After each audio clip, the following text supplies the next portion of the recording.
உம் வார்த்தையிலே உம் வார்த்தையிலே உம் வார்த்தையிலே தேவா வல்லமை உண்டு, கிருபை உண்டு, இரக்கம் என்றும் உண்டு. உம் வார்த்தையிலே உம் வார்த்தையிலே உம் வார்த்தையிலே தேவா. ஆண்டவருடைய வார்த்தையில் எல்லாவற்றையும் வைத்திருக்கிறார். அதுக்காக ஸ்தோத்திரம். இன்றைக்கு என்னோடும் சபையோடு பேசும். எங்களுக்கு வேண்டிய ஆசீர்வாதங்களை, ஆலோசனைகளை, வழிகாட்டுதலை தாரும். நம்முடைய வார்த்தையை தான் வெளிச்சமாக இருக்கிறதுனாலே அந்த வெளிச்சத்துக்குள் எங்களை நடத்தும். இயேசுவின் நாமத்தில் ஜெபிக்கிறோம், கேட்கிறோம் நல்ல பிதாவே, ஆமென், ஆமென், ஹல்லேலூயா. பரிசுத்த ஆவியானவர் நம்முடைய இருதயத்தில் பேசுவாராக. ஏனென்றால் பேசுகிறவர்கள் நீங்கள் அல்ல, உங்கள் பிதாவின் ஆவியானவரே உங்களிலிருந்து பேசுகிறவர் என்ற வார்த்தை எப்பொழுதும் ஃபுல்பிட்டில் நிற்கிற எனக்கும் இருக்கணும், உங்களுக்கும் இருக்கணும். ஹல்லேலூயா. இன்னைக்கு ஃபாதர்ஸ் டே. ஆகவே எல்லா தகப்பன்மார்க்கும் அன்பான வாழ்த்துக்கள். நீங்கள் நல்ல தகப்பனாக உங்கள் பிள்ளைகளுக்கு இருந்திருக்கிறீர்கள். இன்னும் சிறந்த தகப்பனாக எப்பொழுது இருக்க அன்பான வாழ்த்துக்கள். ஆபிரகாம் விசுவாசத்தின் தகப்பனாக இருந்தது போல உங்கள் வாழ்க்கையிலே விசுவாசத்திலே நீங்கள் வல்லவர்களாக இருந்து உங்கள் குடும்பத்துக்கு நீங்கள் விசுவாச தகப்பனாக இருக்க வேண்டும். அதுதான் ரொம்ப முக்கியம். கர்த்தர் அப்படியே உங்களை ஆசீர்வதிப்பாராக. திருமணமான சகோதரிகள் உங்கள் கணவரை என்ன செய்யுங்க, நல்லா கிஃப்ட்டு, சாப்பாடு எதாவது ஆர்டர் பண்ணி வாங்கி கொடுத்து சந்தோஷப்படுத்துங்க. உங்களுக்கு ரொம்ப அது உற்சாகம், அவர்களுக்கு அது உற்சாகம் ஊட்டும்போது உங்களுக்கு அது ஆசீர்வாதமாக இருக்கும். கர்த்தர் உங்களை ஆசீர்வதிப்பாராக. ஹல்லேலூயா. இன்றைக்கு தியானிப்பதற்காக ஒரு ஆய்வு வசனத்தை நாம் எடுத்துக்கொள்வோம்.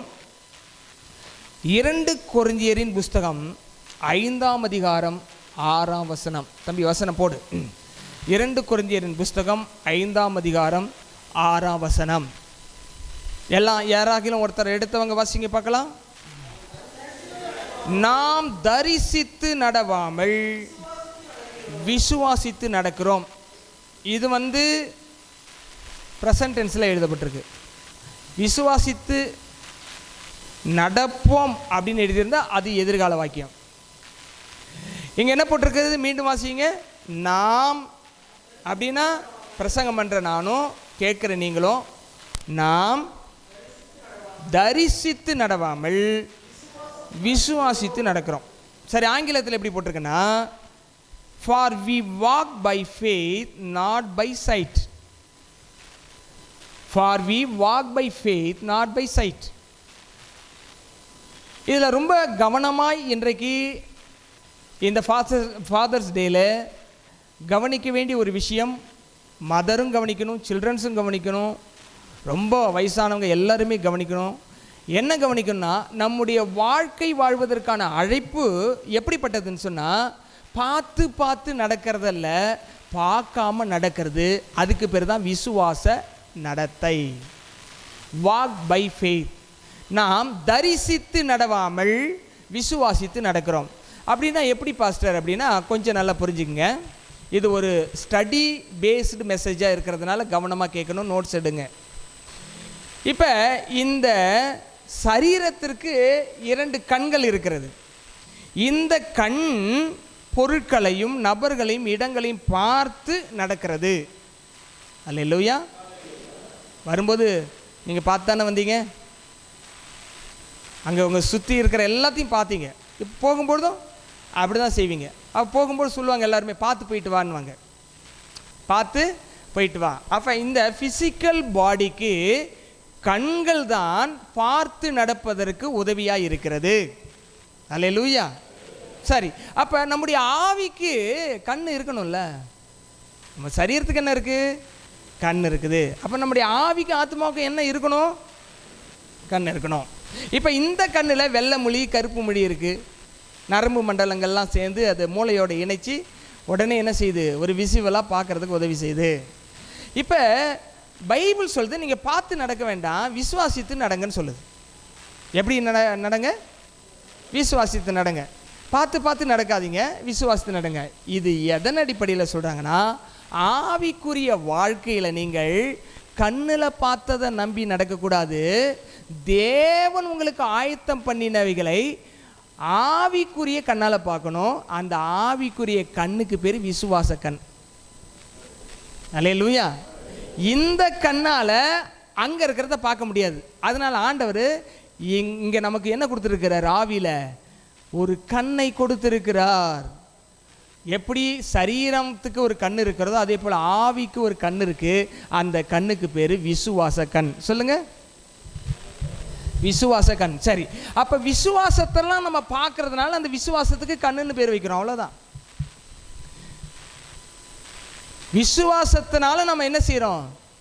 பார்க்கிறோம். இப்ப இந்த உலகத்தில் நடக்கிறத நம்ம சரீர கண் பார்க்கறது போல பரலோகத்தில் நமக்கென்று ஆயத்தம் பண்ணி தேவன் வைத்திருக்கிறதை நாம் விசுவாச கண்களால் பார்க்கிறோம், அல்லது ஆவிக்குரிய கண்களால் பார்க்கிறோம், அல்லது மனக்கண்களால் பார்க்கிறோம். உங்களுக்கு புரியறதுக்காக இந்த வேர்ட்ஸ் எல்லாம் நான் யூஸ் பண்றேன்.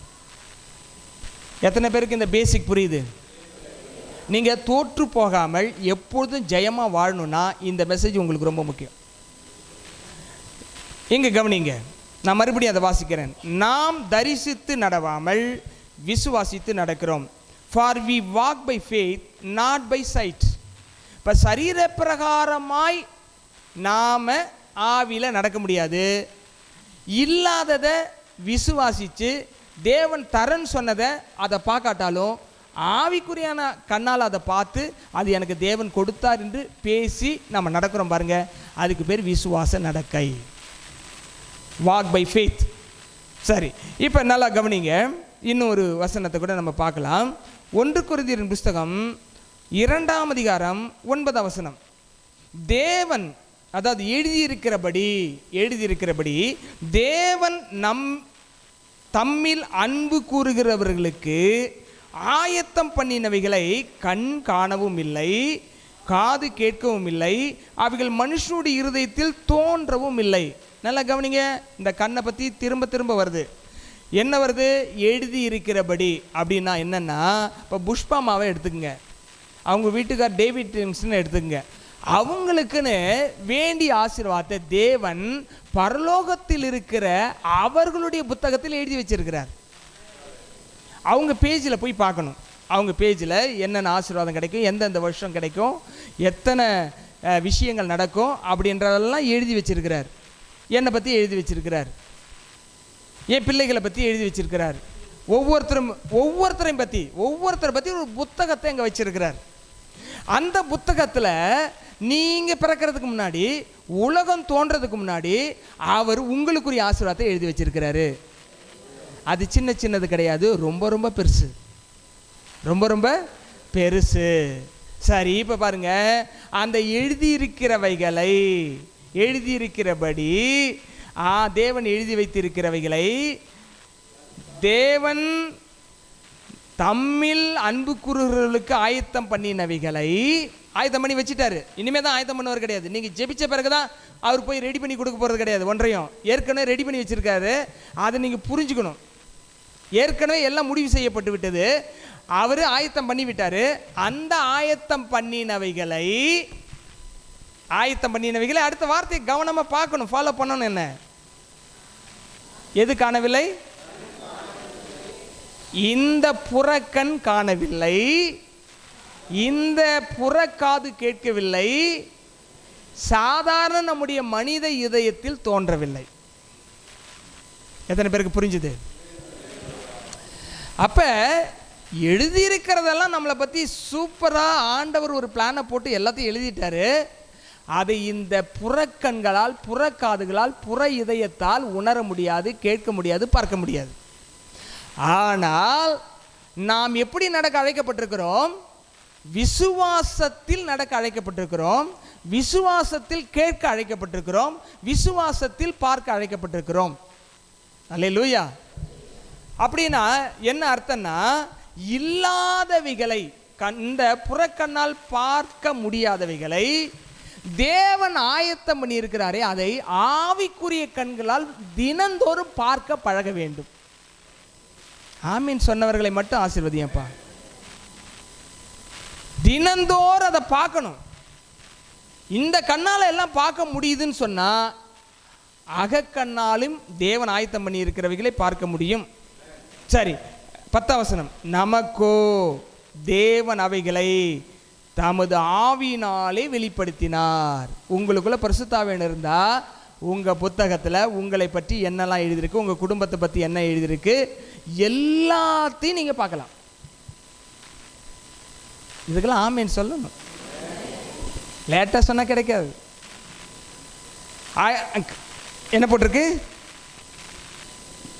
தமது ஆவியினாலே வெளிப்படுத்தினார். அந்த ஆவியானவர் எல்லாவற்றையும் தேவனுடைய ஆழங்களையும் ஆராய்ந்திருக்கிறார்.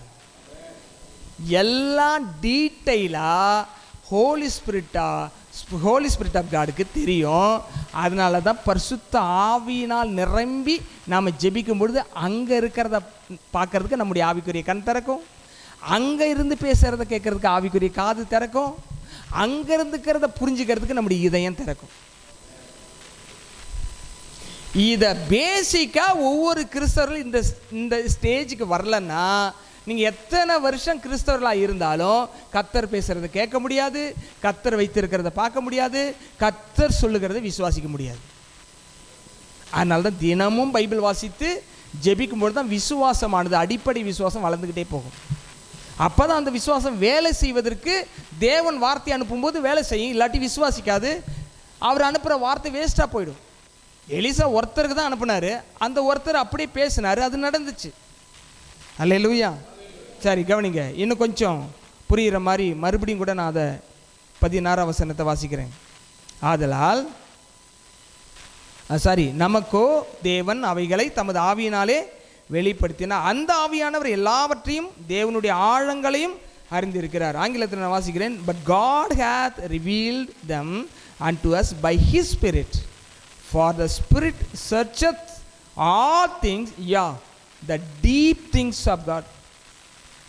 தேவனுடைய ஆழங்களை எல்லாம் அறிந்தவர் பரிசுத்த ஆவியானவர். ஆகவே தான் பரிசுத்த ஆவியில நிரம்பி ஒவ்வொரு செகண்டும் நம்ம நடக்கணும். விசுவாசத்தில் எப்படி நிரம்பி இருக்கணும்?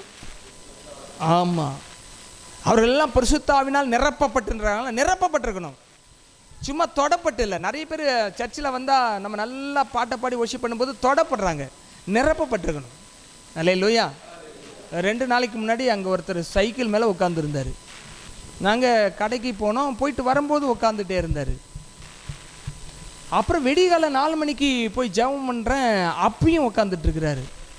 ஏன்னா அவர் ஒரு லிக்விடுனால நிரப்பப்பட்டிருந்தார். ஆனால் அவர் அசையவே இல்லை, ஸ்ட்ராங்காக இருக்கிறாரு. அப்போ யோசித்தேன், ஒரு ஆல்கஹால் நைட்டு ஃபுல்லாக ஒரு மனுஷனை ஒரு இடத்துல உட்கார வைக்கும்னா, பரிசுத்த ஆவியினால் நிரப்பப்பட்ட மனுஷன் ஏன் நைட்டு ஃபுல்லாக ஜெபிக்க முடியாது? அல்லேலூயா. நீங்கள் நிரப்பப்பட்டலைன்னா படுத்துருவீங்க. அவர் நிரப்பப்பட்டிருக்க உட்கார்றாரு, என்னென்னமோ பேசிகிட்டு இருக்காரு, லெக்சரிங் கொடுத்துருக்காரு, என்னமோ யாரோ 100 பேர் உட்காந்த மாதிரி பேசிகிட்டு இருக்காரு. அது எப்போ எழுந்தார்னா, எப்போ தெளிஞ்சுதோ அப்போ தான் எழுந்துச்சு. ஓஹோ, நம்ம இங்கே தான் இருக்கோமா. அப்புறம் சைக்கிள் எடுத்தார், வண்டியை கட்டினார், மூட்டை கட்டிட்டு போயிட்டார். You are filled with holy spirit or not? நீங்கள் பரிசுத்தாவில் நிரம்பி இருக்கணும். ஒரு இடம் கூட கேப்பாக இருக்கக்கூடாது. உங்கள் ஆவி ஃபுல்லாக நிரம்பணும், ஆத்மா ஃபுல்லாக நிரம்பணும். அல்லேலூயா. ஸ்தேவன் பரிசுத்தாவினாலும் வல்லமையினாலும் நிரப்பப்பட்டிருந்தான். ஆகவே தான் அவனுக்கு எதிர்த்து நிற்க ஒருத்தராலும் முடியல. இயேசு கிறிஸ்து பரிசுத்தாவினால் நிரப்பப்பட்டிருந்தார். ஆனால் தான் அவருக்கு எதிராக பிசாசு வேலை செய்ய முடியல, மனுஷன் வேலை செய்ய முடியல. தேவனுடைய ஆவினால் நம்முடைய ஆவி நிரப்பப்பட்டிருக்கணும், நம்முடைய ஆத்மா தேவனுடைய வார்த்தையினால் நிரப்பப்பட்டிருக்கணும். இது 2 ஃபுல்லாக இருந்துச்சுன்னா நமக்கு முன்னாடி ஒரு ஆள் நிற்க முடியாது. அல்லேலூயா, அல்லேலூயா. இப்போ நல்லா கவனிங்க. விசுவாச கண்கால் தான் தேவன் ஆயத்தம் பண்ணி இருக்கிறத பார்க்க முடியும். விசுவாச காதுகால் தான் தேவன் பேசுகிறத கேட்க முடியும்.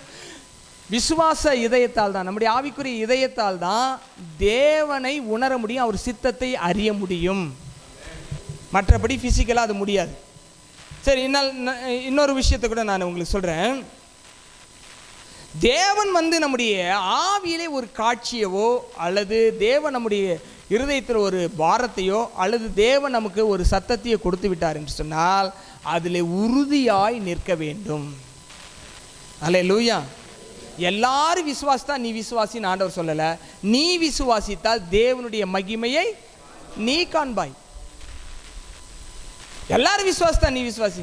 அவங்க அப்படி சொல்கிறாங்களா? அவங்களுக்கு அது அவங்களுடைய ரைட்ஸ் என்னவோ அதை அவங்க கிளைம் பண்ணிக்கிட்டோம். ஆனால் நமக்கும் ஆண்டவர் என்ன அழைப்பு கொடுக்குறார்? விசுவாசிக்கும்படியான அழைப்பு கொடுக்குறார். ஏசாயா தீர்க்கதரிசி புஸ்தகம் 28ஆம் அதிகாரம் 16ஆம் வசனம்.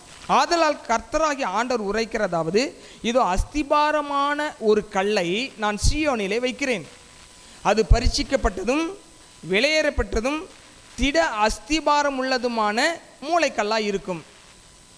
நல்ல கவனிங்க, இது யாரை பற்றி சொன்னால் கிறிஸ்துவை பற்றி பேசுகிறார் ஏசாயா. எப்படி சொல்கிறார் பாருங்க.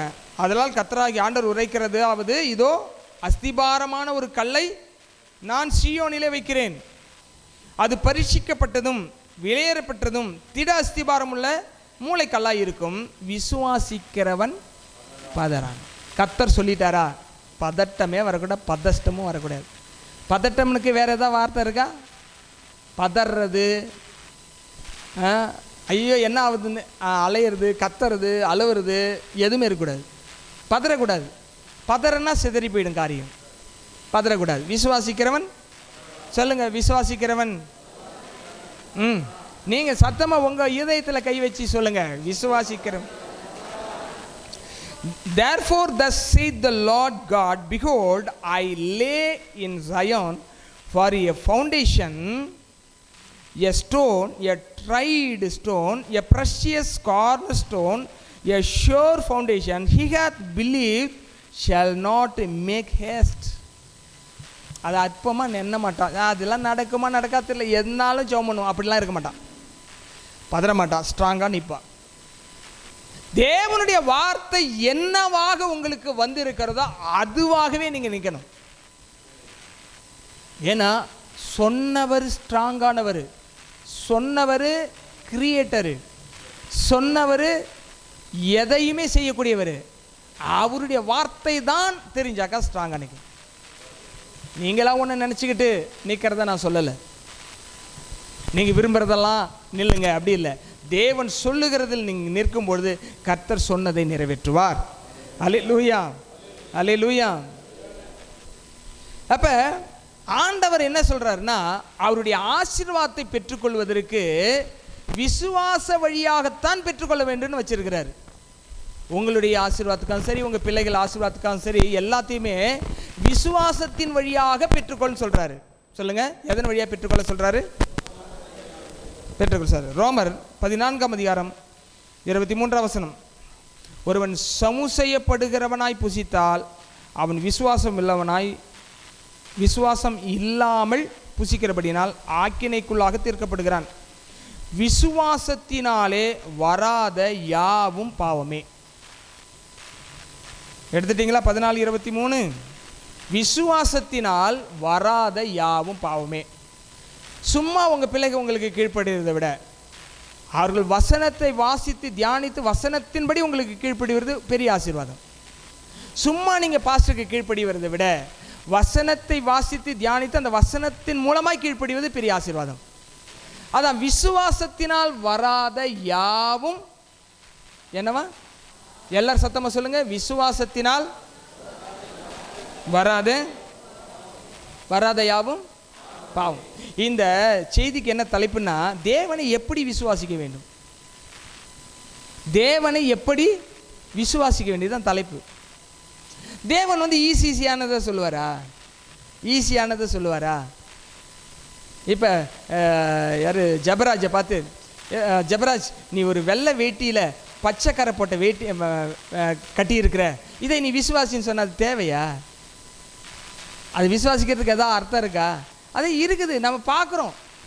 ஆனால் பார்க்காத ஆசீர்வாதங்களை தேவன் உனக்கு தருவேன்னு சொல்லியிருந்தா அது என்ன நடக்கும்னா, அதை அப்படியே விசுவாசிக்கணும், பதறக்கூடாது. அது மட்டும் இல்லை, விசுவாசத்தினால் அதை நீ ஏற்றுக்கொள்ள முடியலன்னா அது பாவமாக போகுன்றார். அல்லேலூயா, அல்லேலூயா. பொருளாதாரத்துக்கு மட்டும் விசுவாசம் இல்லை, எல்லா விஷயத்தையும் மாற்றுறதுக்கு விசுவாசம் தான். அதனால தான் சொல்லிட்டார், விசுவாசத்தினால் வராத யாவும் பாவம் தான்ட்டார். அல்லேலூயா. அப்படின்னு இங்கே சொல்கிறாரு, சாப்பிடக்குள்ள கூட எப்படி சாப்பிடணும்னு சொல்கிறாரு. சாப்பிடறத பற்றி தான் இங்கே பேசுகிறாரு. ஒருவன் வெறித்தனமாக சாப்பிட்றான். அள்ளி அள்ளி அள்ளி அள்ளி அள்ளி அள்ளி போடுறான். சமு செய்யப்படுகிறவனாய் புசித்தால் அவன் விசுவாசம் இல்லாமல் புசிக்கிறான். இப்போ இதுக்கு நிறைய அர்த்தம் இருக்குது. நான் உங்களுக்கு புரிகிற மாதிரி சில விஷயத்த சொல்கிறேன். சிலர் சாப்பிடுவாங்க போட்டு, ஐயோ இது சாப்பிட்டா சுகர் ஏறிடும், கண்டிப்பாக ஏறும். இன்னொரு ஏதோ ஒரு பொருளை சாப்பிடுவாங்க, அது சாப்பிடுவாங்க, ஆமாம் இதில் வந்து காய்ச்சி அதிகமாக இருக்குல்ல, சாப்பிட்டாக்கா ஸ்டோன் வந்துடும்ல, கண்டிப்பாக வரும். இன்னொன்று சாப்பிடுவாங்க, ஐயோ இந்த கீரையை சாப்பிட்டா எனக்கு வயிற்ற கலக்கி விட்டுரும், சாப்பிடும்போதே சொல்கிறாங்கல்ல என்ன கண்டிப்பாக என்ன கலக்கி விடும், கலக்கி. ஆனால் ஒரு சாப்பாட்டை முன்னாடி வச்சு, இந்த கர்த்தர் எனக்கு இந்த சாப்பாட்டை கொடுத்துருக்கிறாரு, இது எல்லாம் எனக்குள்ளே போய் ஒத்துக்கும், நல்ல தெம்பை கொடுக்கும், நல்ல ஆரோக்கியத்தை கொடுக்கும், கர்த்தர் கொடுத்ததுனால எனக்கு ஒன்றுமே ஆகாதுன்னு சொல்லி சாப்பிட்டீங்கன்னா அதை விசுவாசத்தில் சாப்பிட்றது. அல்லேலூயா. நீங்கள் எனக்கு எதை வேணால் வைங்க, சோத்திரம் போட்டு ஆண்டவர் சாப்பிட சொன்னால் எல்லாத்தையும் சாப்பிட்ருவோம். அது பாம்பு துண்டாக இருந்தாலும் சாப்பிட்ருவோம், ஏன்னா ஒன்றும் பண்ணாது. ஏன் அப்படின்னா கர்த்தர் எனக்கு ஒன்று கொடுக்கும்பொழுது அது எப்படி என்னை பாதிக்கும்? கர்த்தர் தானே உங்களுக்கு சம்பாதிச்சு காசு கொடுக்குறாரு. அந்த காசில் தானே நீங்கள் அரிசி பருப்பு வாங்குறீங்க. அதை சமைச்சு பிளேட்டில் வச்சுக்கிட்டு விசுவாசம் இல்லாமல் பேசிக்கிட்டு சாப்பிட்டீங்கன்னா அந்த சாப்பாடு போய் எப்படி உடம்புல ஒட்டி வேலை செய்யும்? விசுவாசத்தினால் வராத யாவும் பாமே. சத்தமாக சொல்லுங்க வாயை திறந்து. சில நல்ல ட்ரெஸ் எடுத்து போடுவாங்க, போட்டுட்டு இப்போ தான் வெளியில் போவாங்க, ஐயா என்ன ட்ரெஸ்ஸு போட்டுருக்க, நல்லா இருக்குது இது போச்சா. அவன் சொன்னான்னு இவங்க என்ன பண்ணுவாங்க, பார்த்து பார்த்து எடுத்தது, ஐயோ இது நல்லாவே இல்லைன்ட்டாங்களே. அவனை பார்த்து சொல்லுங்க, அவன் முட்டா பையன், அவனுக்கு ரசனை இல்லை. என் ட்ரெஸ்ஸு நல்லா இருக்குன்னு நீங்கள் சொன்னீங்கன்னா அது விசுவாசம். ஏன்னா அந்த கர்த்தருடைய காசு தான் நீ ட்ரெஸ் வாங்கியிருக்கிற, நீ உன் மன விருப்பத்தின்படி எடுத்துருக்கிற, போட்டிருக்கிற, அதனால் உனக்கு நல்லா இருந்தால் போதும், இன்னொருத்தனுக்கு நல்லா இல்லாட்ட என்ன? அவன் பொறாமையில் கூட அப்படி சொல்லலாம். விசுவாசத்தினால் வராத யாவும் பாவம். ஒரு பைக்கு வாங்குறீங்க, இந்த பைக்கு வாங்குறதுக்கு அது வாங்கியிருக்கலாம், கர்த்தர் இதை கொடுத்தாரு, இது நல்லா இருக்குது, உனக்கு பிடிக்கலாம், போயிட்டே இருறான்னு. அவன் இப்படி சொல்லிட்டான், இவன் இப்படி சொல்லிட்டான்னு உங்கள் விசுவாசத்தையும் உங்கள் தரத்தை விட்டு கொடுத்து மாற்றக்கூடாது. எத்தனை பேருக்கு நான் சொல்கிறது புரியுது? அல்லேலூயா, அல்லேலூயா. நீங்கள் கர்த்தருக்காக வாழணும், பிறருக்காக வாழக்கூடாது. இன்றைக்கி அப்புக்குட்டி வந்திருக்காரு இல்லையா, வந்து நேற்று சொன்ன இருக்காரா? Right, very good. நேற்றுக்கு எனக்கு ஃபோன் பண்ணி சொன்னார், ஐயா நாளைக்கு எங்கள் மச்சனம் பிள்ளைக்கு கல்யாணம், நான் நாளைக்கு வர முடியாது சர்ச்சுக்குன்னார். நான் சொன்னேன், ஐயா முதலாவது தேவனுடைய ராஜ்யத்தையும் அவருடைய நீதியும் தேடுங்கள், அப்பொழுது இவைகளெல்லாம் உங்களுக்கு. அவர் சொன்னார், ஐயோ நான் ரொம்ப நெருங்கிய சொந்தம், நான் போய் நின்னே ஆகணும், முகூர்த்த நேரத்தில் நிற்கணும், லேட்டாக போனால். நான் சொன்ன அந்த ஒரு வசனத்துக்கு கீழ்ப்படிஞ்சு அவர் இங்கே இருக்கிறதுனால ஆண்டவர் அவர் ஆசீர்வதிப்பார். நிறைய பேர் லீவ் போட்டுருவாங்க சண்டே ஆனால், ஏன்னா அவங்களுக்கு யாரை விட கர்த்தரை விட சொந்தக்காரங்க முக்கியம், கர்த்தரை விட வீடு பிறந்தது, கர்த்தரை விட கல்யாணம், கர்த்தரை விட எல்லாம். அதனால் அப்படிப்பட்டவங்களை ஆண்டவர் ரெண்டாம் தரமாக வச்சிருவார். ஏன் சொல்கிறேன்னா விசுவாசத்தினால் வராத யாவும் என்னவா இருக்கும்? பிறருக்காக வாழக்கூடாது, கர்த்தருக்காக வாழணும்.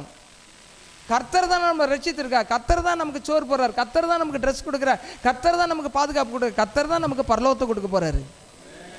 அவருக்காக வாழ வேண்டும். அல்லேலூயா, அல்லேலூயா. சரி, இப்போ நம்ம விசுவாச கண்ணால எப்படி பார்க்கறது? ஜெபம் பண்ணும்போது பரிசுத்த ஆவியானவர் நம்முடைய கண்களை திறப்பார், இதயத்தை திறப்பார், திறந்து பரலோகத்தில் என்ன வச்சிருக்காருன்றது நீங்கள் கண்ணை மூடி ஜெபிக்கும் பொழுது கர்த்தர் காட்டுவார். போன ஒரு வாரம் ஃபுல்லாக அண்ணாலம்மா இங்கே உட்காந்து ஜெபிச்சுட்டு இருக்கிறாங்க. காலையிலேருந்து 5:30 சாயங்காலம் 5:30 மணி வரைக்கும் ஜெபிக்கிறாங்க. பாட்டு பாடுறாங்க, ஜெபிக்கிறாங்க, பாட்டு பாடுறாங்க, பைபிள் வாசிக்கிறாங்க, ஜெபிக்கிறாங்க, கொஞ்சம் அமைதியாக இருக்கிறாங்க, ஜெபிச்சுட்டே இருக்கிறாங்க. ஒரு நாள் சொன்னாங்க, ஐயா நான் ஜெபிச்சுட்டு இருக்கும்பொழுது ஒரு வெள்ளேன்னு ஒரு ஆட்டுக்குட்டி வந்து நிற்குது ஐயா. அல்லேலூயா. அப்புறம் என்னுடைய நடு விரலில், எல்லாரும் மோதிர விரல் தான் மோதிரம், நடு விரலில் மோதிரம் போட்டு போனாங்க ஐயா. எப்படி ஜெபிக்கிறவங்களுக்கு தான் அந்த ஆவிக்குரிய கண்ணு திறக்கும், இல்லாட்டி கண்ணு திறக்காது. வெள்ளையா தேவ ஆட்டுக்குட்டின்னா தேவ ஆட்டுக்குட்டி இயேசு கிறிஸ்துவை குறிக்கிறது. நடுவரில் மோதிரம் போகிறாங்கன்னா சுவிசேஷத்தை பிரசங்கம் பண்ணுறதுக்கு அதிகாரம் கொடுக்குறாங்கன்னு அர்த்தம். புரியுது அவங்களுக்கு? எப்படி பார்க்காததை பார்க்கணுன்னா பார்க்க முடியாத மனுஷன் ஒருத்தன் இருக்கிறான், அவன் தான் பார்க்க முடியாததை பார்க்க முடியும். இந்த பார்க்கக்கூடிய மனுஷன் பார்க்க முடியாததை பார்க்க முடியாது. புரிஞ்சுதோ புரியலையோ தெரியல, திரும்ப திரும்ப கேளுங்க.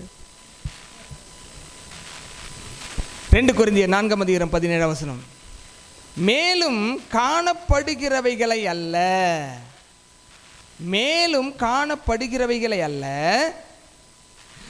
காணப்படாதவைகளை பார்த்து கொண்டிருக்கிற நமக்கு, அப்படி படிக்கணும், அதை நோக்கி இருக்கிற நமக்கு. மேலும் காணப்படுகிறவைகளை அல்ல, காணப்படாதவைகளை நோக்கி இருக்கிற நமக்கு. காணப்படுகிறவைகளை பார்க்கணும்னு அவசியம் கிடையாது, அதுதான் இருக்குது. காணப்படாதுன்னா கர்த்தர் என்ன எழுதி வச்சிருக்கிறாரு, என்ன பொக்கிஷத்தில் வச்சிருக்கிறாரு, என்ன என் எதிர்காலத்தில் வச்சிருக்கிறாரு, என்ன என் பிள்ளைகளுக்கு வச்சிருக்கிறாரு, அதை பார்க்கறது. காணப்படாதவைகளை பார்க்க வேண்டும், பார்க்க முடியாத கண்ணால் பார்க்க வேண்டும். பார்க்கக்கூடிய கண்ணால் பார்க்க முடியாத அந்த ஆவிக்குரிய மண்டலத்திற்கு ஆசீர்வாதத்தை பார்க்க முடியாது. என்னுடைய ஆவிக்குரிய கண்ணை நானே பார்க்கல, ஆனால் அந்த கண்ணை வச்சு தேவன் வச்சிருக்கிறார் பாருங்க, பார்க்க முடியாதது, காணப்படாது, அதை நான் பார்க்க முடியும். இது சீக்ரெட்டாக நடக்கும், யாருக்குமே தெரியாது. எந்த யூடியூப்லையும் பார்க்க முடியாது, வேற எந்த மீடியாலையும் பார்க்க முடியாது. இங்கே கவனிங்க, அடுத்த வசனம் 18 ஏனெனில், ஏனெனில் காணப்படுகிறவைகள் அநித்தியமானவைகள். சொல்லுங்க, காணப்படுகிறவைகள் அநித்தியமானவைகள், காணப்படாதவைகளோ நித்தியமானவைகள். காணப்படுகிறவைகள் தற்காலிகமானவைகள், அப்படி சொல்லுங்க. நீங்கள் எதெல்லாம் பார்க்குறீங்களோ உலகத்தில் அதெல்லாம் ஒரு நாளைக்கு அழிஞ்சு போகும். இப்போ இந்த சேர் இருக்குது, அதுக்கு ஒரு எக்ஸ்பைரி டேட் இருக்கும், உடஞ்சிரும். இந்த பாய் இருக்குது, அப்புறம் எல்லாம் மக்கி போய் உடஞ்சிரும். இந்த மைக் இருக்குது, கொஞ்ச நாள் அப்புறம் அதுக்கு எக்ஸ்பைரி டேட், வேறு மைக்கு வாங்கணும். நீங்கள் கண்களால் எதையெல்லாம் பார்க்குறீங்களோ அது எல்லாமே அநித்தியமானவைகள். சரி, நீங்கள் எதெல்லாம் பார்க்கலையோ, தேவன் உங்களுக்கு ஆயத்தம் பண்ணியிருக்க எதையெல்லாம் பார்க்கலையோ, உங்களை குறித்து, உங்கள் ஊழியத்தை குறித்து, உங்கள் குடும்பத்தை குறித்து, உங்கள் பிள்ளைகளை குறித்து, உங்கள் வியாபாரத்தை குறித்து, உங்களுடைய டிராவலை குறித்து எதெல்லாம் நீங்கள் பார்க்கலையோ, ஆனால் அதெல்லாம் நீ செய்ய போகிறன்னு சொல்லியிருக்கிறாரோ அதெல்லாம் நித்தியமானவைகள், மாறாதவைகள். ஆங்கிலத்தில் இன்னும் அழகாக போட்டிருக்குது, while we look not at the things which are seen. அடுத்தது பாருங்க, but at the things which are not seen, for the things which are seen are temporal, but the things which are not seen are eternal. எதை ஆண்டவர் உங்களுக்கு ஆயத்தம் பண்ணி வச்சிருக்கிறாரு அதெல்லாம் நித்தியமானது. ஏன்னா அது நித்தியத்தில் ஆயத்தம் பண்ணதுனால அது நித்தியமானது. அந்த நித்தியத்தில் ஆயத்தம் பண்ண ஆசீர்வாதங்களை இந்த அநித்தியமான உலகத்தில் அனுபவிக்கிறதுக்காக தான் விசுவாசத்தில் பார்க்க சொல்கிறாரு, விசுவாசத்தில் கேட்க சொல்கிறாரு, விசுவாசத்தில் விசுவாசிக்க சொல்கிறாரு. இந்த 3 வேலை செய்ய ஆரம்பிச்சிருச்சுன்னா நமக்கு என்ன பேருன்னா ஆவிக்குரிய மனிதன். இந்த காணப்படாத மனிதன் பார்க்கிறவைகளை அவன் விசுவாசிக்கிறான். ஆகவே நமக்கு பேர் என்ன? ஆவிக்குரிய மனுஷன். மற்றவர்கள் எல்லாம், விசுவாசிக்காதவர்கள்லாம் எதையெல்லாம் பார்த்து எதையெல்லாம் நம்புறாங்களோ அவர்கள் உலகத்துக்குரிய மனிதர்கள். அந்த உலகத்துக்குரியவனா பிரச்சனை வந்துருச்சுங்க, அவ்வளோதாங்க, ஒன்றும் பண்ண முடியாது. உலகத்துக்குரிய மனுஷனுக்கு முடியாது தான். ஆனால் ஆவிக்குரிய மனுஷன் அதை மாற்றக்கூடிய அதிகாரம் வல்லமையும் படைத்தவன். ஏனென்றால் அவன் அங்கு எழுதியிருக்கிறதை பார்த்து விசுவாசித்து பேசும்பொழுது மாற்றம் வருகிறது. அல்லேலூயா. அப்போ அங்கே என்ன நடக்குது அதான் முக்கியமே தவிர இங்கே நடக்கிறதெல்லாம் தூக்கி குப்பையில் போடணும். உங்களுக்கு எதிராக எது நடந்தாலும் தூக்கி எதில் போட்டணும். அவன் அப்படி சொல்லிட்டானே, அவன் அப்படி பேசிட்டானே, அது இப்படி நடந்து போச்சு, எல்லாத்தையும் மூட்டை கட்டி எங்கே போடணும்? யாரும் போட மாட்டீங்க போல் தெரியுது. சொல்லுங்க பார்க்கலாம். எனக்கு எதிராக இருக்கிற எல்லாத்தையும், ஒரு நிமிஷம் அப்படியே கண்ணை முடிச்சுங்க, எல்லாத்தையும் பொறுக்கி போடுங்க, பொறுக்கி போடுங்க, அந்த துண்டில் பொறுக்கி போடுங்க, போட்டு எல்லாம் மூட்டை கட்டுறேன். கண்ணை மூடிங்க, திறக்காதீங்க, குப்பை எல்லாம் பார்க்க வேண்டாம். எல்லாத்தையும் கொண்டு போய் குப்பை தொட்டியில் போடுறேன். ஓடி போய் இயேசுவின் நாமத்தில் கரங்களை தட்டி கர்த்தருக்கு நன்றி சொல்லுவோம்.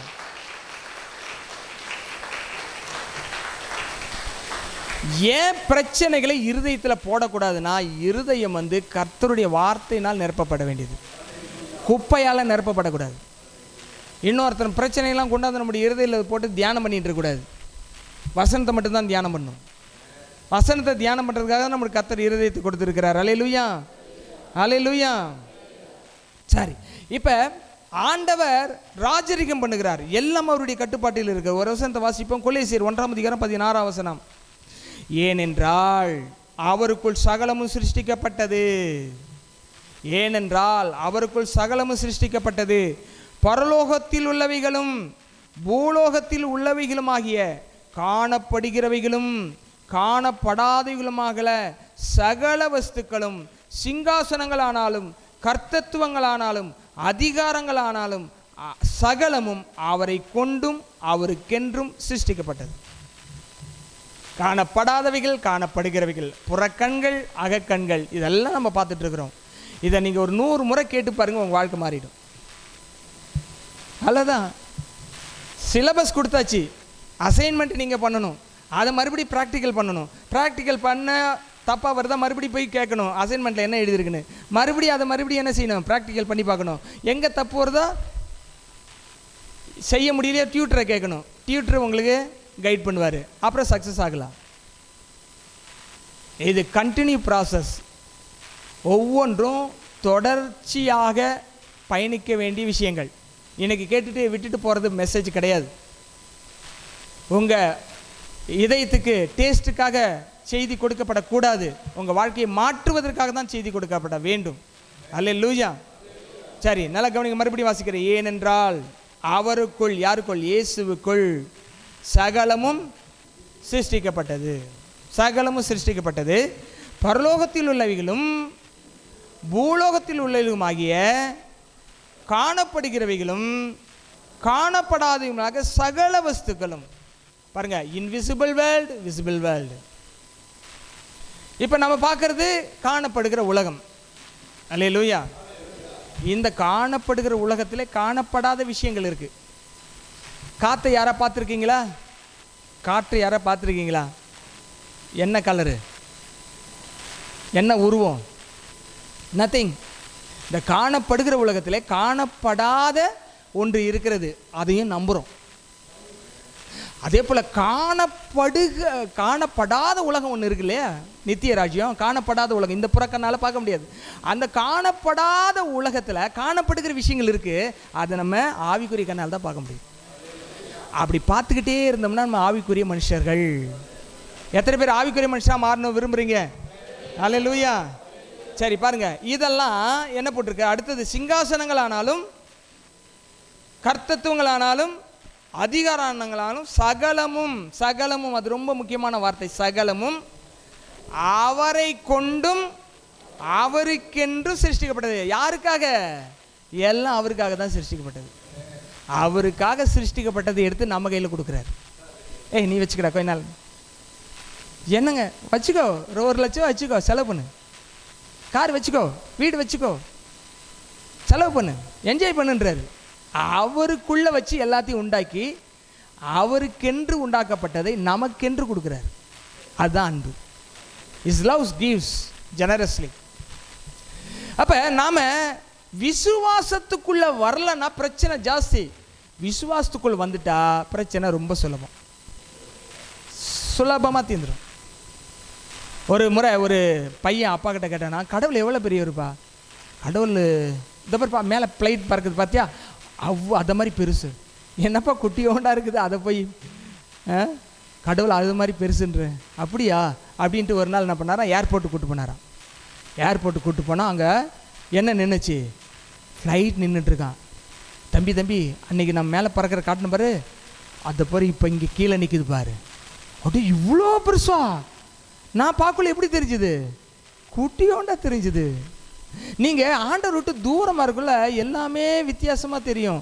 நீங்கள் ஆண்டவரோடு உறவில் இருக்கும்பொழுது கர்த்தர் எவ்வளோ பெரியவர் என்பதை நீங்கள் புரிஞ்சிக்க முடியும். அல்லேலூயா. எல்லாம் அவருக்குள்ளே தான் இருக்குது, எல்லாம் அவருக்குள்ளே தான் இருக்குது. அவருக்கென்று தான் சிருஷ்டிக்கப்பட்டது.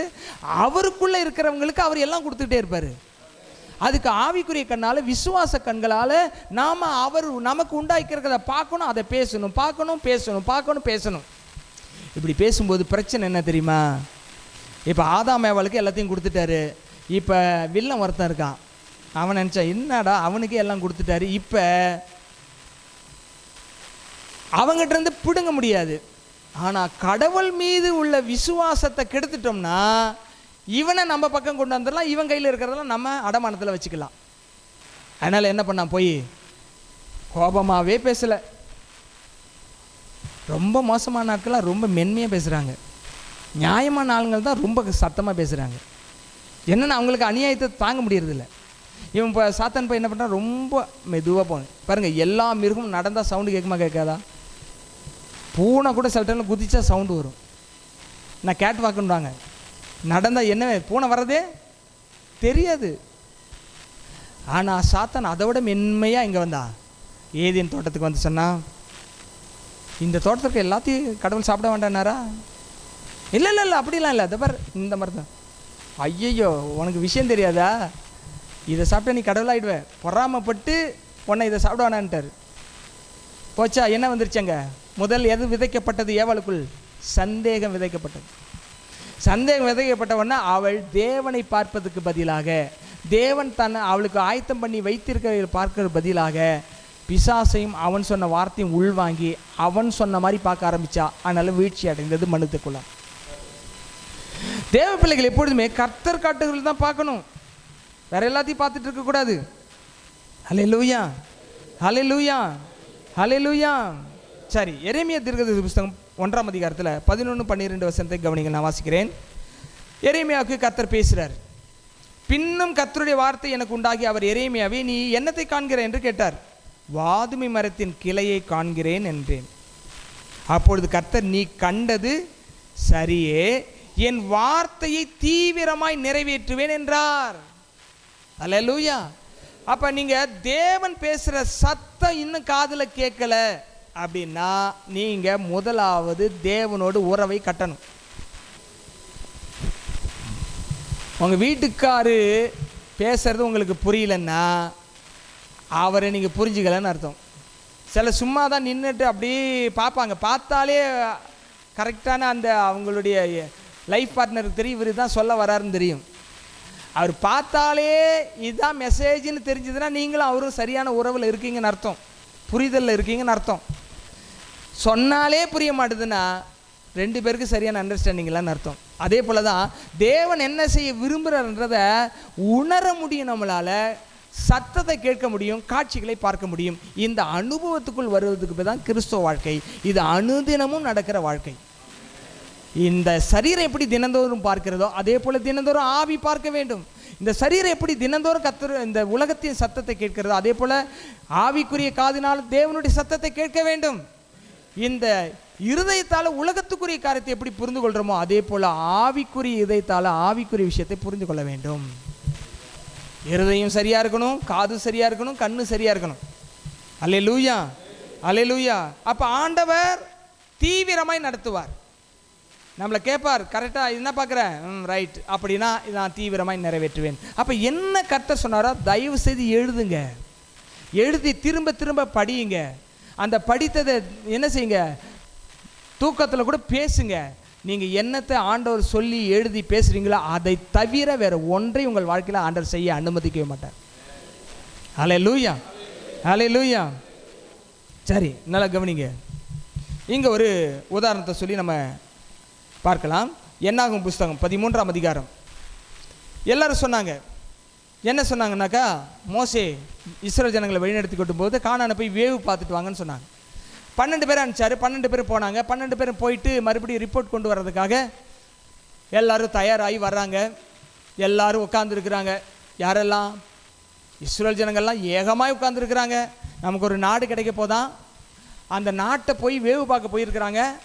அவங்க வந்து ரிப்போர்ட் சொன்னாங்கன்னா அந்த ரிப்போர்ட்டை வச்சு தான் நம்ம அடுத்தது நம்ம நாடு அது கிடைக்குமா கிடைக்காதா, போவோமா போக மாட்டோமா அப்படின்றதெல்லாம் இருக்குது அப்படின்னு நினச்சிட்டு உட்காந்துட்டு இருக்காங்க. அதே மாதிரி அவங்கெல்லாம் வேவு பார்த்துட்டு வர்றாங்க. வந்து உட்காந்துருக்குறாங்க.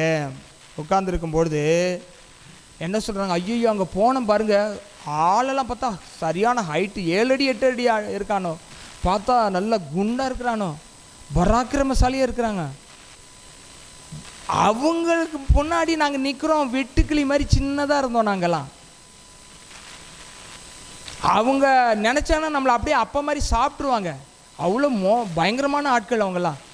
நாங்களாம் ரொம்ப வெட்டுக்கிளி மாதிரி சின்ன சின்ன ஆட்களாக தெரிஞ்சோம். எப்படி பார்க்குறான்? எதிரியை பலவான் மாதிரியும் இவனை பலவீனன் மாதிரியும் பார்த்துட்ருக்கான். புறக்கண்ணால் நீங்கள் பார்த்தீங்கன்னா இப்படி தான் தெரியும். அதே கீழே பாருங்கள் வசனத்தை, 30ஆம் வசனம், 13ஆம் அதிகாரம் 30ஆம் வசனம். அப்பொழுது காலை மோசேக்கு முன்பாக ஜனங்களை அமர்த்தி, நாம் உடனே போய் அதை சுதந்திரத்திக் கொள்வோம், நாம் அதை எளிதாய் ஜெயித்து விடலாம் என்றான். எடுத்துங்க எல்லாருமே என்னாகும் 13ஆம் அதிகாரத்தை எடுத்துக்கொள்ளுங்க. அதில் கொஞ்சம் நீங்கள் ஸ்டடி பண்ணால் தான் நல்லது. ஏன்னா விசுவாச வாழ்க்கையை வாழலைன்னா பிரச்சனையை உங்களால் ஜெயிக்க முடியாது. இதை நம்ம ரத்தன சுருக்கமாக பார்த்தாலும் நாம் கற்றுக்கொள்ள வேண்டிய பாடம் நிறைய இதில் இருக்குது. 13ஆம் அதிகாரம் நிறைய கவனிங்க. 12 கோத்திர பிதாக்கள். எத்தனாம் வசனம் வாசித்தீங்க? 30ஆம் வசனம் வாசித்தீங்க. நான் அதுக்கு மேலே சில வசனங்களை சொல்கிறேன், அதையும் நீங்கள் சேர்ந்து கவனிங்க. 13, 30, 27ஆம் வசனம். அவர்கள் மோசேயை நோக்கி, நீர் எங்களை அனுப்பின தேசத்துக்கு நாங்கள் போய் வந்தோம், அது பாலும் தேனும் ஓடுகிற தேசம்தான், இது அதனுடைய கனிகள். ஆனாலும் அந்த ரொம்ப மோசமான கன்ஜெக்ஷன், அது தவறான நெகட்டிவ் ரிப்போர்ட்டை கொண்டு வந்தவர்கள், அல்லது விசுவாசம் இல்லாத ஒரு அறிக்கையை கொண்டு வந்தவர்கள், அல்லது மாம்சத்தின்படி ஒரு அறிக்கையை கொண்டு வந்தவர்கள் சொல்கிற ரிப்போர்ட்டை பாருங்கள். ஆனாலும் அந்த தேசத்தின் குடி இருக்கிற ஜனங்கள் பலவான்கள், பட்டணங்கள் அரணிப்பானவைகள், அது பாதுகாப்பானவைகள், மிகவும் பெரியவைகளாக இருக்கிறது. அங்கே ஏனாக்கின் குமாரரை கண்டோம். ராட்சத வம்சத்தில் வர்றவங்க. அமலேக்கியர் தென்புறமான தேசத்தில் குடியிருக்கிறார்கள். ஏத்தியரும் எபூசியரும் ஏமோரியரும் மலைநாட்டில் குடியிருக்கிறார்கள். கானானிய கடல் அருகேயும் யோர்தான் அண்டிலேயும் குடியிருக்கிறார்கள் என்றார்கள். ஒரு பேட் ரிப்போர்ட்டை கொடுக்குறாங்க. என்னன்னா, நீங்கள் கவனிங்க, ஒரு விஷயந்தான், அது உண்மை தான். அங்கே பலவான்களாக இருக்கிறாங்க தான், நெடியவர்களாக இருக்கிறாங்க தான், ராட்சசர்கள் இருக்கிறார்கள் தான், அமலேக்கர் இருக்கிறார்களா, எல்லாம் உண்மை தான். இந்த உண்மையை ஆண்டவர் விசுவாசிக்க சொல்லலை. இவங்களெல்லாம் உன் கையில் கொடுப்பா, அதை நீ விசுவாசிக்கிறேன்னு தான் கேட்குறாரு. அந்த விசுவாச ரிப்போர்ட்டை கொண்டு வர்றதுக்கு தான் 12 பேர் அனுப்புகிறாரு. அதில் 10 பேர் என்ன பண்ணுறான்? இருக்கிறத அப்படியே சொல்கிறான். இருக்கிறத நல்லா கவனிங்க. 10 பேர் சொல்லுங்கள். 10 பேர் இருக்கிறத அப்படியே சொல்கிறான். அவங்க தான் அவிசுவாசி. இந்த காலேப்பும் யோசுவா 2 பேர் இருக்க போகிறத பேசினான். இந்த நாடு எப்படி மாறப்போகுது, இருக்க போகுதுன்றத பேசினான். அவன் 10 பேர் இருக்கிறத பேசினா, இவன் இருக்க போகிறத பேசினான். நல்லா கவனிங்க. விசுவாசம் எப்பொழுதுமே இருக்க போகிறத தான் பேசும். அது விசுவாசம் இருக்க போகிறத பேச பேச அது இல்லாட்டாலும் வந்து சேர்ந்துடும். இங்கே கவனிங்க, இங்கே கவனிங்க. 30ஆம் வசனம் இப்போ கவனிங்க.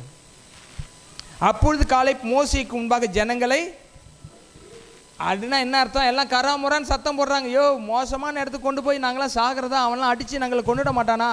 பல பிரச்சனை பேசியிருப்பாங்க. அதனால தான் இவன் அமுத்துறப்பா. சண்டை நடந்தே கம்முன்னு இருப்பா, நீயும் கம்முன்னு இருப்பா, அமுத்துறான் இல்லை? யாரோ பெரிய மனுஷன் வந்து என்ன செய்ய, ஏய் அமைதியாக இருப்பா, என்னப்பா பேசிட்டு, என்ன இங்கே சத்தம், என்ன கலாட்டை பண்ணிகிட்டு இருக்கீங்க அப்படின்னு கேட்பாங்களா? அது மாதிரி அமுத்துறாங்க. அமுத்தி என்ன சொல்கிறாரு? நாம் உடனே போய் அதை சுதந்திரித்துக் கொள்வோம், நாம் அதை எளிதாய் ஜெயித்து கொள்ளலாம் என்றான். கரங்களை தட்டுவோமா காலேப்புக்கு? ஹல்லேலூயா, ஜீசஸ். எவனா எங்கேயோ இருந்துட்டு போகிறான், என்னவோ ரிப்போர்ட் கொடுத்துட்டு போகிறான், நீ என்ன பேசுறிய அதுதான் உனக்கு நடக்கும். அவன் என்ன சொல்கிறான்? உடனே போய் சுதந்திரம் எளிதாக அதை ஜெயிச்சிடலாம், அவ்வளோதான். உடனே போய் அதாவது ஷாப்பிங் போய் பொருள் வாங்குற மாதிரி சொல்கிறாரு அவர். போனால் எடுத்துகிட்டு வந்துடலாம், அந்த நாடு ஒன்றும் பெருசு இல்லை, போனால் எடுத்துடலாம், ஈஸியாக ஜெயிச்சிடலாம். This is the spiritual mindset. இதுதான் விசுவாசத்தின் அளவு. இதுதான் விசுவாசத்தில் பேசுவது. ஏன்னா இன்னைக்கு கொடுத்த வாக்குத்தத்தம் இல்லைங்க, ஆபிரகாமுக்கு கொடுத்த வாக்குத்தத்தம், ஈசாக்குக்கு கொடுத்த வாக்குத்தத்தம், யாக்கோபுக்கு கொடுத்த வாக்குத்தத்தம், யோசேப்புக்கு கொடுத்த வாக்குத்தத்தம், முற்பிதாக்களுக்கு கொடுத்த வாக்குத்தத்தம் இப்போ போய் சுதந்திரிக்கும் போது தட்டி பறிக்க பார்க்குறான். இப்போ சுதந்திரிக்கிறதுக்கு உள்ள போறானோ, இப்போ போய் சொல்றான். இப்போ இன்னும் இவனை புதுசாக கண்டுபிடிச்ச மாதிரி. யார் வாக்குத்தத்தம் கொடுத்தது? கர்த்தர் கொடுத்தார் ஆபிரகாமுக்கு. அதை சுதந்திரிக்க போற சமயத்தில் டைவர்ஷன் வருது. உங்களுக்கு அப்படி வரலாம், ஆனால் உறுதியாக நிற்கணும் வாக்குத்தத்தத்தில், நீங்க சுதந்திரிப்பீங்க.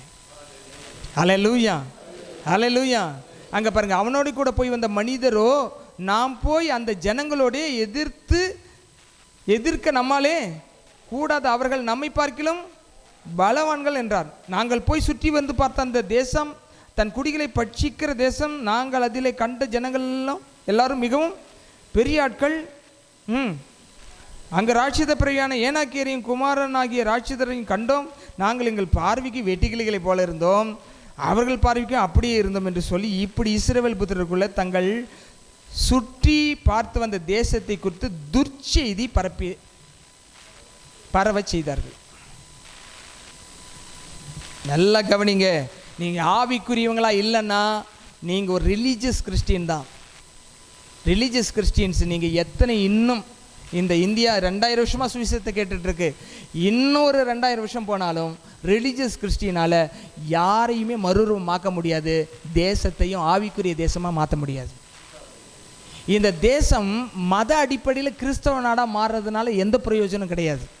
ஏன்னா அநேக கிறிஸ்தவ நாடுகள் இன்றைக்கும் பாவத்தில் வாழுது. இந்த தேசத்தை ஆவிக்குரிய நிலையில் மாற்றுறதுக்கு தான் காலேப்புகளையும் யோசுவாக்களையும் கர்த்தர் இந்த தேசத்திலே தேடிட்டு இருக்கிறாரு. அதற்கு காலேப்பும் யோசுவா பேசுனது போல் பேசக்கூடிய நபர்களை ஆண்டவர் தேடுகிறார். ரொம்ப ரேர். நீங்கள் ஒவ்வொருத்தரும் அப்படி மாறணும். நீங்கள் ஒவ்வொருத்தர் எத்தனை பேர் I want to be like Joshua and Khalaf? எத்தனை பேர் நான் யோசுவா போல காலேப்பு பேச போகிறேன்? கையை உயர்த்துங்க பார்க்கலாம். சொல்லுங்கள், நான் யோசுவாவை போலவும் காலேப்பு போலவும் பேச போகிறேன். ஹல்லேலூயா. அவன்லாம் இருக்கிறத பேசுறான். 10 பேர் காரியத்தை கெடுத்துட்டான், குடியை கெடுத்துட்டான், மக்களுடைய இருதயத்தை உடைச்சிட்டான். ஆனால் 2 பேர் மட்டும் நாம் போய் ஈஸியாக அதை ஜெயிச்சிடலாம், ஈஸியாக சுதந்திரிக்கலான்னாரு. ஏனென்றால் அவங்க மட்டும்தான், அந்த 2 பேர் மட்டும்தான் ஆவிக்குரிய கண்ணால் ஆபிரகாமுக்கு தேவன் கொடுத்த வாக்குத்தத்தத்தையும், ஈசாக்குக்கு தேவன் கொடுத்த வாக்குத்தத்தத்தையும், யாக்கோப்புக்கு தேவன் கொடுத்த வாக்குத்தத்தத்தையும் அவர்கள் விசுவாச கண்களால் அவர்கள் எழுதியிருக்கிறதை பார்த்தார்கள். அவர்கள் எழுதியிருக்கிறதை பார்த்ததினாலே பேசினார்கள். அவர்கள் பேசினதை அவர்கள் அறிக்கை செய்தார்கள். விசுவாசத்தில் அவைகளை நிலைத்திருந்தார்கள். ஆகவே தான் தேவன் என்ன பண்ணார் தெரியுமா? அந்த 2 பேரையும் வச்சு அடுத்த தலைமையை ரெடி பண்ணி அந்த விசுவாசத்தை 2 லீடர் மூலமாக கானானுக்குள் அடுத்த தலைமுறையை கொண்டு போய் சேர்த்தாங்க. இந்த எகிப்திலிருந்து புறப்பட்டவர்களில் யோசுவா காலேப்பு தவிர மீதி ஒரு நபர் கூட ஓல்டு ஜெனரேஷன் எங்கே போய் சேரல, கானானுக்குள்ள என்ட்ரி ஆகலை. அந்த 10 முற்பிதாக்கள் இருந்தாங்கன்னா அவனும் ஒருத்தனும் போகல. நல்லா கவனிங்க, கர்த்தர் மெஜாரிட்டி பக்கம் நிற்க மாட்டார், விசுவாசிக்கிறவன் பக்கம் நிற்பார். எதன் பக்கம் நிற்க மாட்டார்? மெஜாரிட்டி பக்கம்லாம் நிற்க மாட்டார். அவர் அரசியல்வாதி கிடையாது. நம்மப்பா இங்கே கூட்டம் ஜாஸ்தியாக இருக்குப்பா, இங்கே ஒரு துண்டை போட்டு நின்று கும்பிட்டு போயிடலாம்ப்பா. இல்லை, எவன் விசுவாசிக்கிறான், முடியாததை எவன் விசுவாசிக்கிறானோ, பரலோகம் சொல்லுகிறதை எவன் விசுவாசிக்கிறானோ அவன் பக்கம் பரலோகம் நின்று அவன் சொல்லுகிறதை நிறைவேற்றி காண்பிக்கும்.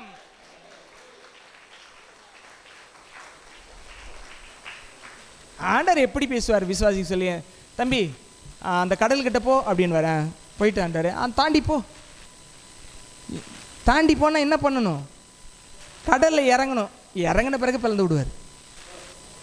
பிளந்து விட்ட பிறகு போகிறது ஈஸி.